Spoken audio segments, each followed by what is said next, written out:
મિત્રો, મહારાષ્ટ્ર, ગુજરાત, કર્ણાટક, આંધ્રપ્રદેશ, ઉત્તરાખંડ, પંજાબ અને દિલ્હી જેવા રાજ્યો વર્ષ 2018થી ગંભીર જલ સંકટનો સામનો કરી રહ્યા છે. આ રાજ્યોને જલ સંકટનો સામનો હાલમાં કરવો પડી રહ્યો છે. 1.4 અરબની આબાદી સાથે આજે ભારત દેશ દુનિયાનો સૌથી મોટી આબાદીવાળો દેશ છે. અને આટલી મોટી આબાદીવાળા દેશમાં મિત્રો વધારે પૂરતા લોકો પાસે પીવાનું સાફ પાણી નથી. એવામાં મિત્રો એ વાત જાણવી ખૂબ જ જરૂરી છે કે આ રાજ્યો જલ સંકટમાં આટલી ખરાબ હાલતમાં શું કામ જઈ રહ્યા છે અને આ સૂકાની મારથી દેશને બચાવવા માટે ભારતની સરકાર શું કરી રહી છે. મિત્રો, આજના આ વિડીયોમાં આપણે આ બધા પ્રશ્નોને સમજવાની કોશિશ કરીશું. માટે આ વિડીયોને છેલ્લે સુધી જોવા તેમજ લાઇક અને શેર કરવા ખાસ વિનંતી. મિત્રો, ધરતી ઉપર રહેલા કુલ પાણીનો 97% જે હિસ્સો છે એ સમુદ્રી જલ છે, સમુદ્રી પાણી છે.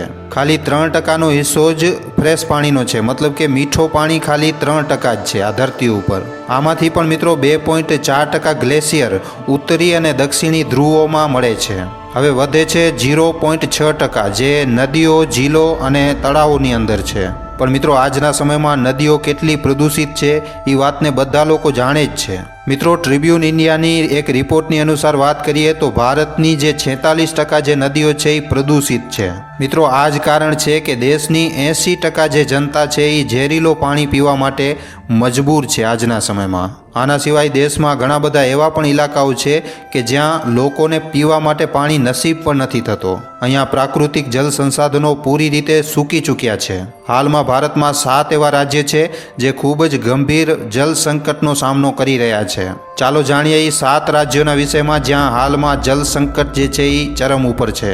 મિત્રો, આમાં સૌથી પહેલો છે મહારાષ્ટ્ર, જે આજે અભૂતપૂર્વ સ્તર ઉપર જલ સંકટનો સામનો કરી રહ્યો છે. જલાશયો, બાંધો અને ભૂજલના અત્યાધિક વપરાશના લીધે ભૂજલ સર્વેક્ષણ અને વિકાસ પ્રાધિકરણ મતલબ કે GSDએ અહીંયા રહેવાવાળા લોકોને ચેતવણી આપી છે. અહીંયા મિત્રો વર્ષ 2016થી હમણાં સુધી લગાતાર વરસાદમાં છે એ ગિરાવટ આવી છે, કમી આવી છે.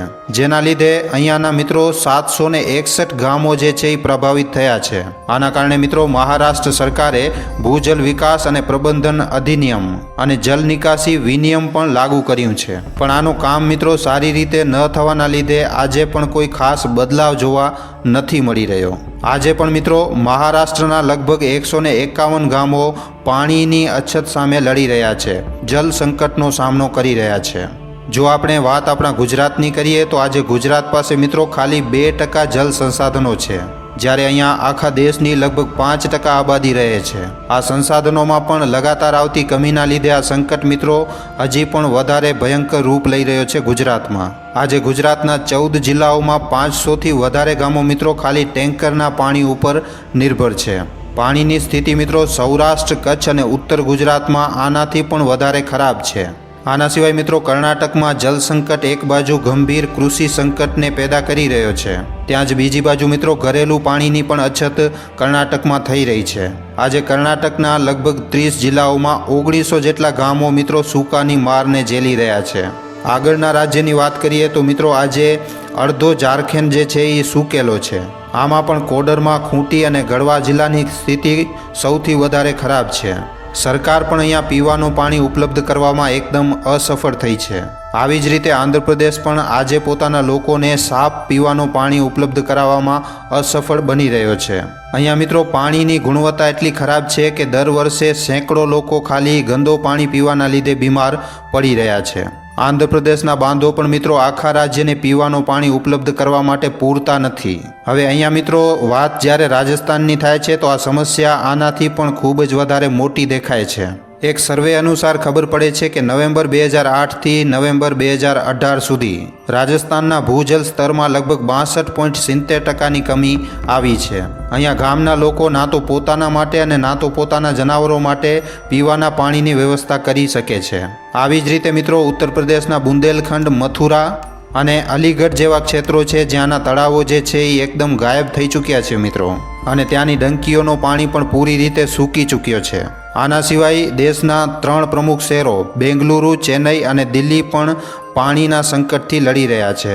બેંગલુરુમાં કાવેરી બેસિનની હાલત મિત્રો ખૂબ જ ખરાબ છે.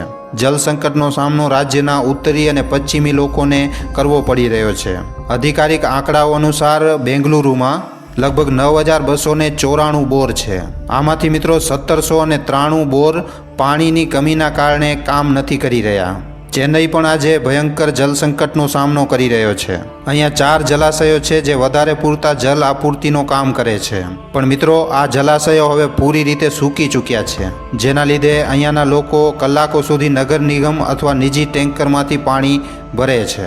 દેશની રાજધાની દિલ્હી પણ જલ સંકટથી નથી બચી શકી. 2017ની આર્થિક સર્વેક્ષણ રિપોર્ટના અનુસાર દિલ્હીમાં લગભગ 20% પીવાનું પાણી જે છે એ કુપ્રબંધનના કારણે બરબાદ થઈ રહ્યો છે.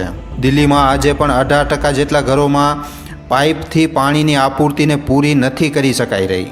એવામાં મિત્રો ચાલો આપણે જાણીએ કે આ રાજ્યો જલ સંકટના આ સ્ટેજ ઉપર કેવી રીતે પહોંચ્યા છે, આના પાછળ કારણ શું છે.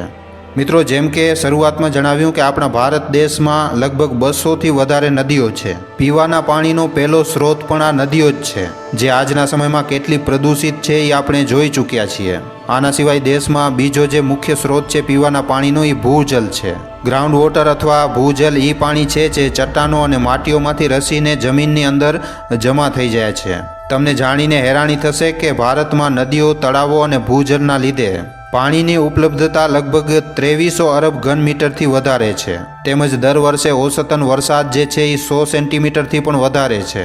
એવામાં મિત્રો તમારો પણ પ્રશ્ન હશે કે આટલું બધું હોવા છતાં પણ પાણીની અછત શું કામ થઈ રહી છે. મિત્રો વરસાદના પાણીમાંથી 47% હિસ્સો મતલબ કે 1869 બિલિયન ક્યુબિક મીટર પાણી જે છે એ નદીઓમાં જાય છે અને હવે એમાંથી 1132 મિલિયન ક્યુબિક મીટરનો વપરાશ કરી શકાય છે. મિત્રો ભારતમાં જલ પ્રબંધન ઉપર ઉચિત યોજનાની કમીઓના કારણે ભારતમાં વરસાદનું જે પાણી હોય છે એ બરબાદ થઈ જાય છે. આના સિવાય ભૂજલ છે એ પણ મિત્રો રિચાર્જ નથી થઈ રહ્યો, કારણ કે આજે હર જગ્યા ઉપર કોન્ક્રીટની ઇમારતો છે, જેના લીધે પાણીનો જે રિસાવ હોય છે એ ઓછો થાય છે. પણ એવી વાત નથી કે આને લઈને ક્યારે કોઈ મોટા સ્તર ઉપર કોઈ કોશિશ નથી કરવામાં આવી. મિત્રો વર્ષ 2016માં દિલ્હી હાઈકોર્ટે એક કેસની સુનવાઈ કરતા સમયે એક ખૂબ જ મોટો જરૂરી ફેસલો સંભળાવ્યો હતો. કોર્ટે કીધું હતું કે મકાન હોય કે પછી કોઈ સોસાયટી હોય, બધા માટે રેન વોટર હાર્વેસ્ટેડ ડિવાઇસ લગાવવું અનિવાર્ય છે અને આવું ન કરવાવાળા પાસેથી પાણીની વધારે કિંમત વસૂલવામાં આવશે. પણ મિત્રો આ ફેસલા ઉપર કેટલો અમલ થયો છે એ વાતના ગવાહ આપણે બધા છીએ.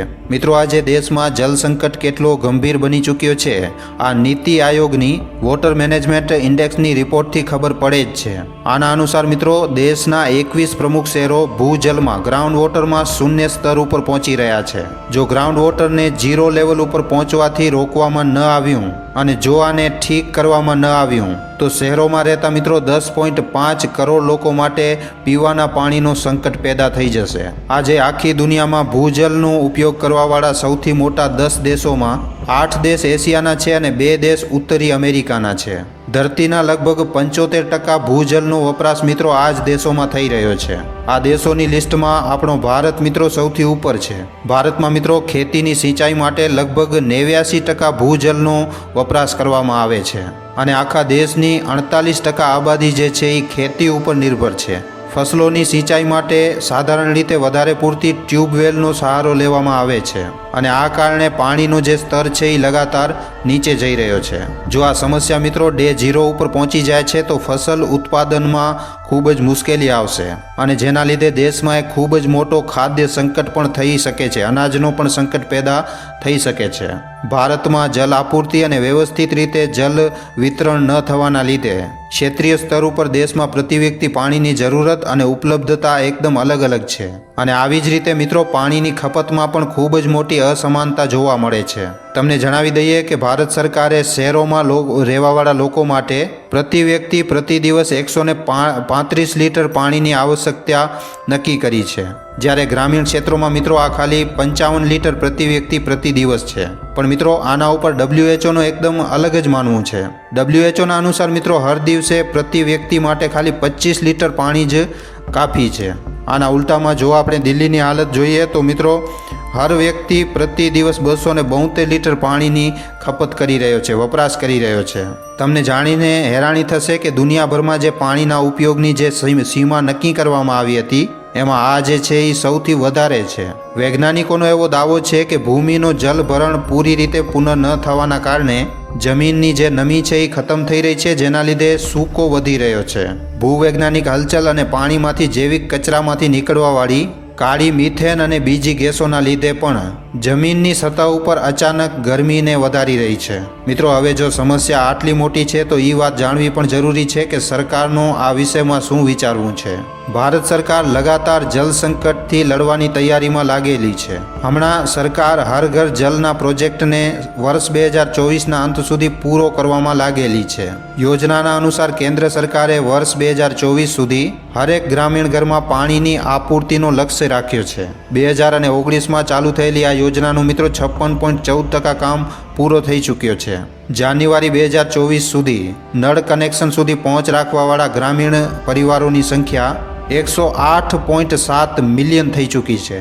આના સિવાય જલ સંકટથી લડવા માટે ભારત સરકારે વર્ષ 2019માં અટલ ભૂજલ યોજના બનાવી હતી, શરૂઆત કરી હતી. તમને જણાવી દઈએ કે આ દુનિયાનો સૌથી મોટો ભૂજલ સંરક્ષણ કાર્યક્રમ છે, જેમાં 7 રાજ્યોના 8,220 ગ્રામીણ પંચાયતોમાં લાગુ કરવામાં આવ્યું છે. સાથે જ સરકારે 50,000 જલાશયોનું નિર્માણ કરવાનો ફેસલો લીધો છે. મિત્રો, આ પ્રોજેક્ટનું નામ છે અમૃત સરોવર. આ 24 એપ્રિલ 2022ના દિવસે લોન્ચ કરવામાં આવ્યું હતું. આને લઈને મિત્રો સરકાર ખૂબ જ આશાવાદી છે. પ્રોજેક્ટમાં હરેક વોટર બોડી 1 એકરની હશે, જેમાં 10,000 ક્યુબિક મીટર વોટર જે છે એ હોલ્ડ કરવામાં આવી શકશે. સરકારે જલ સંરક્ષણ ઉપર કેન્દ્રિત જલ શક્તિ અભિયાન પણ શરૂ કર્યું છે. મિત્રો, જલ શક્તિ અભિયાનની શરૂઆત વર્ષ 2019માં catch the rain when it's ફોલની થીમ સાથે શરૂ થઈ હતી. આ પ્રોજેક્ટ શહેરો અને ગ્રામીણ ક્ષેત્રોમાં વર્ષા જલ સંરક્ષણ ઉપર કેન્દ્રિત છે. પ્રી મોન્સૂન અને પોસ્ટ મોન્સૂનના દરમિયાન રેન વોટર જે હોય છે એનો બરોબર રીતે વપરાશ કરવામાં આવે છે. આવી જ રીતે કૃષિ સિંચાઈમાં વધારો કરવા માટે પણ સરકાર પ્રયત્નો કરી રહી છે. આમાં મિત્રો પ્રધાનમંત્રી કૃષિ સિંચાઈ યોજના મુખ્ય છે. આ પ્રોજેક્ટ મિત્રો વર્ષ 2015-16માં લોન્ચ કરવામાં આવ્યું હતું, જેનાથી કિસાનો સુધી પાણી પહોંચી શકે અને ખેતીમાં પાણીનો જરૂરી રીતે ઉપયોગ થઈ શકે. આવી સરકારી યોજના ખેતીમાં પાણીની કમીને સોલ્વ કરવા માટે ઉપયોગી સાબિત થઈ શકે છે. બસ મિત્રો, આપણને ખાલી સમજવાનું એ છે કે પાણીની જે અછત છે એ ખૂબ જ મોટી સમસ્યા છે અને આના માટે લગાતાર અને વ્યાપક પ્રયાસોની જરૂર છે. રાષ્ટ્રીય અને આંતરરાષ્ટ્રીય સ્તર ઉપર આ દિશામાં મિત્રો થોડાક સફળ પ્રયાસોથી આપણે શીખી જરૂર શકીએ છીએ. તો મિત્રો, આ હતી ભારતમાં હાલમાં થઈ રહેલા જલ સંકટ ઉપર આજની ખાસ રિપોર્ટ. મિત્રો, આ વિષયમાં તમારા શું અભિપ્રાય છે, તમારું શું વિચારવું છે, અમને નીચે કમેન્ટ સેક્શનમાં લખીને જરૂર જણાવજો. તો આજના વિડીયોમાં આટલું જ. હવે આપણે મળીશું ફરીવાર એક નવા વિડીયો સાથે. ધન્યવાદ.